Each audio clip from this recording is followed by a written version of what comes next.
Welcome to How to Become a Production SQL Database Administrator. My name is Raphael. In this final series of SQL Administration Part 3, we're going to be covering the basics right here. This is the general table of contents, and what I mean by general is you can see there's these 15 categories, if you will, but within these general categories, I'm going to have a lot of videos punctuated there. For example, there'll be many videos dedicated to log shipping, there'll be many to database mirroring, certainly more to replication, many to clustering, many to always on, and then a few to upgrading from SQL 2012 to 2016. So while their categories are here only 15, most likely we'll end up with 30, 40 or more videos. So that's a good thing. So what we're going to do begin with this video is we're going to download 3 software applications that we need. Now we already may have these because we've already going to be using VMware Workstation 12 free player, which is a free version, and I installed that for you guys in SQL Administration Part 2. Now we're going to go over and repeat the process of creating what's called a network environment, a domain. Now I'm going to, in this particular series, I'm going to go over the creation of a domain and adding of the virtual machines and joining a domain with the IP addresses in a little more detail, because some students in the previous version had a little confusion as to how to obtain the IP addresses and join the domains, and I corrected them there. So I'll go into a little more detail here so you get a better understanding of how to do that. We are going to use SQL Server 2016. Now, you may not have downloaded this, so I'll give you the site to download this. I think the last version was 2012. Now, 2014 is out also, but I'm going to be using 2016 because in my work environment, I'm going to be doing an upgrade from 2008 to 2016. So you'll get a better chance to understand that if you are migrating, then you right here, if you're migrating or upgrading from 2008 onwards to 2016, this is a great benefits of having 2016. And I'm going to be going over those also. So we're going to be doing this. Then we're going to be creating a virtual machine as we did for the domain controller, and I'll go over a little more what a domain controller is. We're going to promote actually that machine to a domain controller. We're going to add 3 more virtual machines for clustering, since we need we're going to be doing a 2-node clustering, and I'll be explaining that in detail also. As I said, we're going to be installing SQL 2016 on the 3 machines for high availability solutions. So this SQL Administration Part 3 is going to be dedicated to this area, which is a very exciting area for DBAs, because most DBAs enjoy this kind of thing, and that's most likely your responsibility. And that is HA solutions. So when I say HA solutions, I'm talking about high availability solutions. And what I mean by high availability in terms of definition, if you will, simplest way I can define that is to say that you have redundancies of databases in different locations, and you have redundancies of the server itself, and you have redundancies of the entire system itself.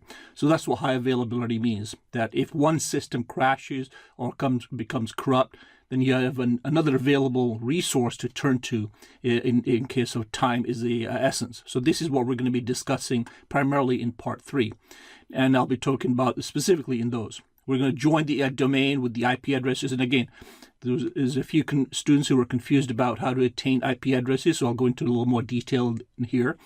Now, these are the HA solutions that we're going to be talking about and more in detail. The oldest one is log shipping. Then we're going to talk about database mirroring. Then we're going to talk about replication. We're going to set up a clustered environment. And then we're going to talk about always on, which is a great feature.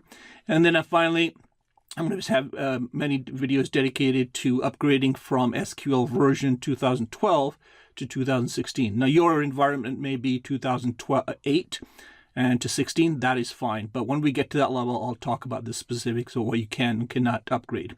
So this is, again, the general contents of this upcoming videos. And as you can see, there's going to be a tremendous amount of work here related. But by the time you're finished with Part 3, you will have about a 90 to 95% understanding of what the role and responsibilities are of SQL administration. Now, one thing I'm also considering is after this final course of SQL administration is putting together a sort of a mini 10-minute video or a 5-video course, which will tell you, A, how to get a job, what are the responsibilities of DBA, administrator, and what you will probably do when you actually get the job, and how to feel more comfortable when you get that job. And I'll be going over those kind of videos in the next video series, so I may do that later. So this is, again, the general table of contents, and we're going to continue. So let's start. So the first three things we're going to need, let's go over here. We're going to need to download this. Now, if you've already downloaded these, that's fine, because we did do it in the previous course. We are going to download the Windows Server 2012 R2, and if you've downloaded that, that's fine. However, you are going to need to go to this site, SQL Administration, so we can download the latest version, which is SQL 2016. And then you may have downloaded this already, and if you have, you don't need to do this step again. But again, I'm going to show you these steps.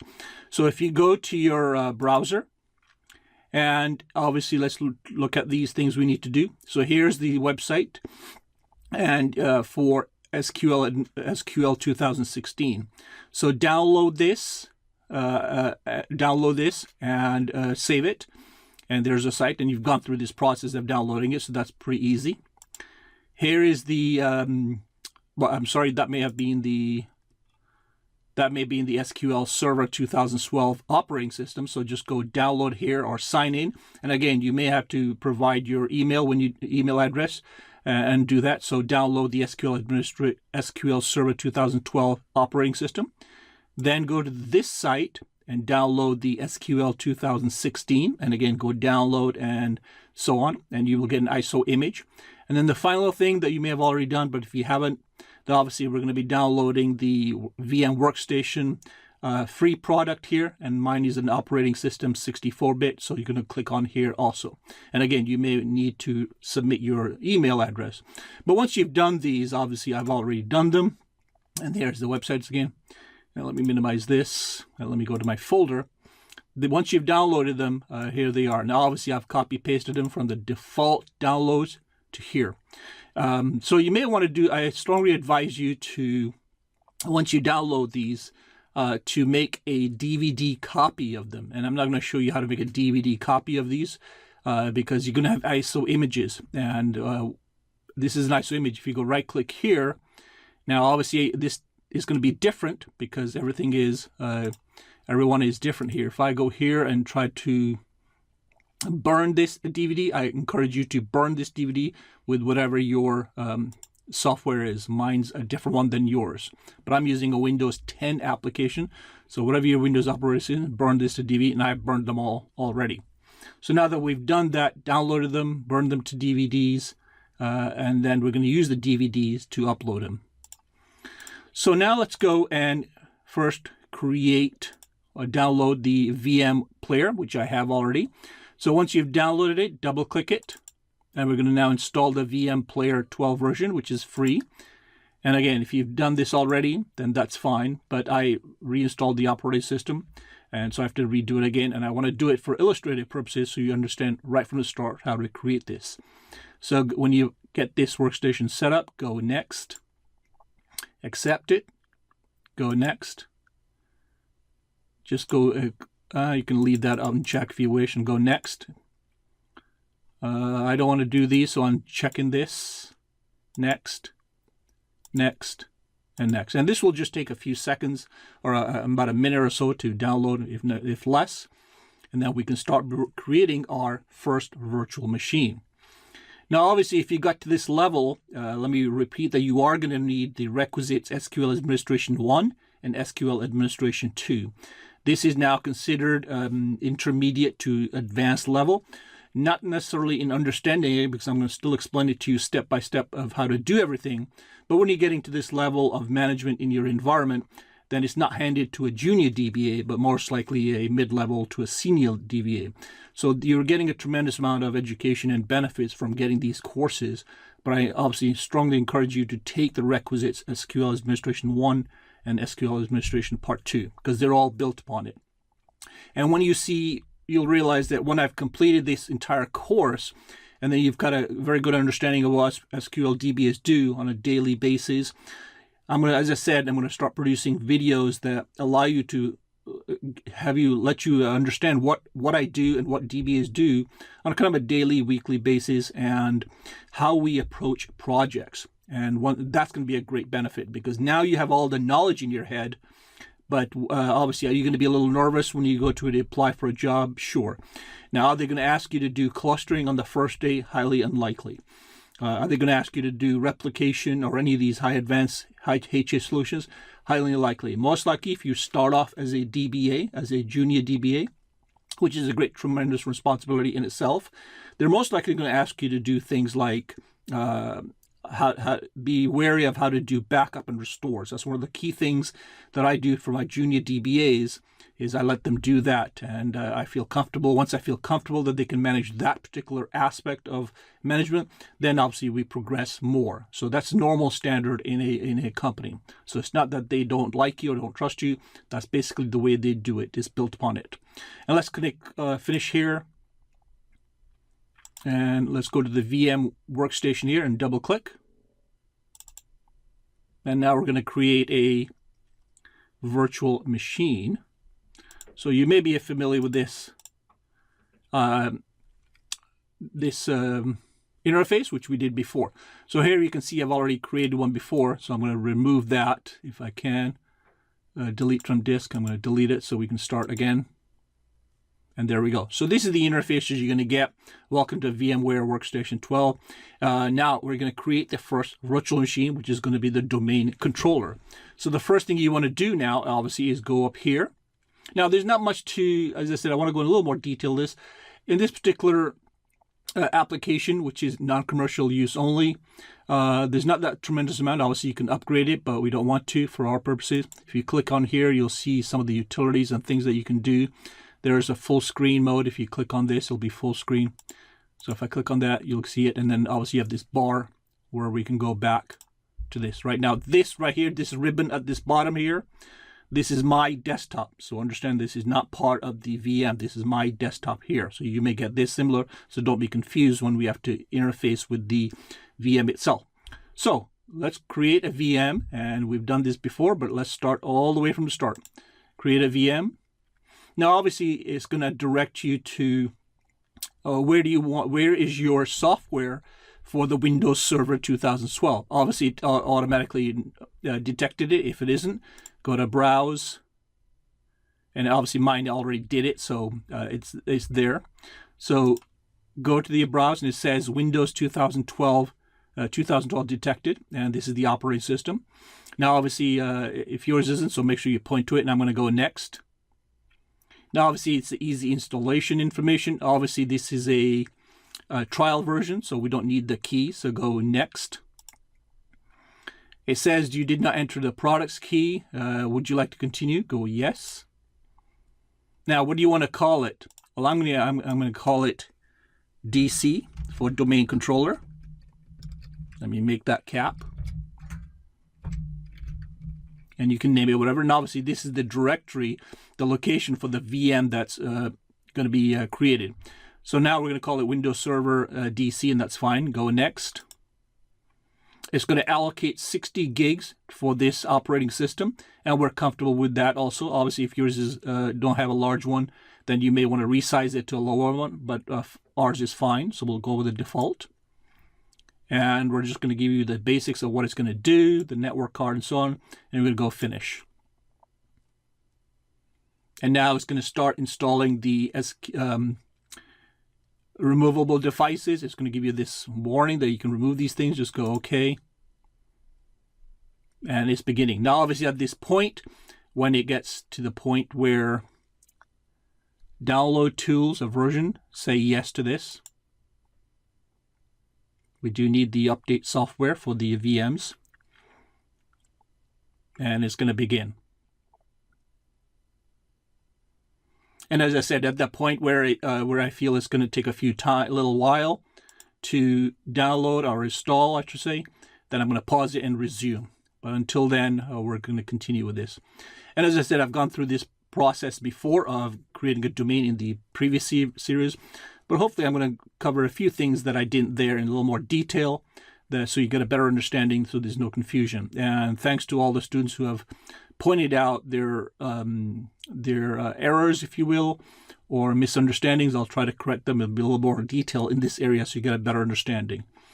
So I'm going to pause this video while this is going on, and when this is finished, we'll resume. So I'll see you in a second. And we're back, and as you can see, when the operating system is being installed, you'll get this server management dashboard. And there's a couple of things that we need to do before we promote this to the domain controller. So one thing I want you to do is, as you'll notice, is that when you open this operating system, this window keeps popping up, the server management view.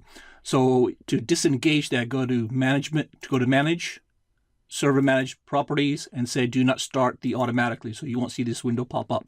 That's one thing. The other thing I want you to do is go to your local server here, click on this. Let me expand this and make it large. And the other thing I want you to do now is, if you see IE enhancing security, I want you to turn that off so we don't get those pop-ups right now. We can do that later, and go OK. And that's fine. And let's go now, if we click this. And now obviously if you want to get back to that server management dashboard, then this is the icon right here. So there's a server management dashboard. Now the other thing is, now that we've got this installed, we want to promote this operating system to a domain controller. And the way you do that is through adding roles. So go to Add Roles and Features and click Add Role and Features. This will pop up, and just say Next. It's a role-based and feature-based installation, so we're going to do it for a single server. So we'll go Next. And obviously it's going to select the appropriate server, and we're going to change the name for that in a second. Actually, let me change the name of this right now before we promote it. So let me cancel this. Go to press the Windows key and go to Control Panel. Let me see, I'm sorry, actually we need to go to right here. This is one way of doing it. Go to Computer, go to Properties, and here you can see the computer name. So change settings, go change, and I'm going to just call this DC right now for its name, because I don't like the, and then we'll join a domain in a second when we promote it. So we may have to restart the service, and that's fine. Before you start it, that's fine. Go OK, close, restart, and we'll restart. Now obviously this exercise is going to go beyond 20 minutes, but I'm going to end up splitting this video into increments of less than 20 minutes because Udemy does not like anything beyond 20 minutes. So rather than creating separate ones and being time conscious, we're just going to continue with this. And I think it'll be a little better for you, so you have a continuation of what we left off.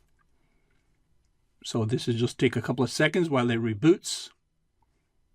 And there we go. And right now, obviously, I'm logging on as myself, as Raphael. And as an administrator, well, the other thing we're going to need to do is change the password of the local administrator, because when you promote this to domain server, it has to be what's called a complicated username. So we're going to do that actually now before we get to that error. So on the folder here, just double click it.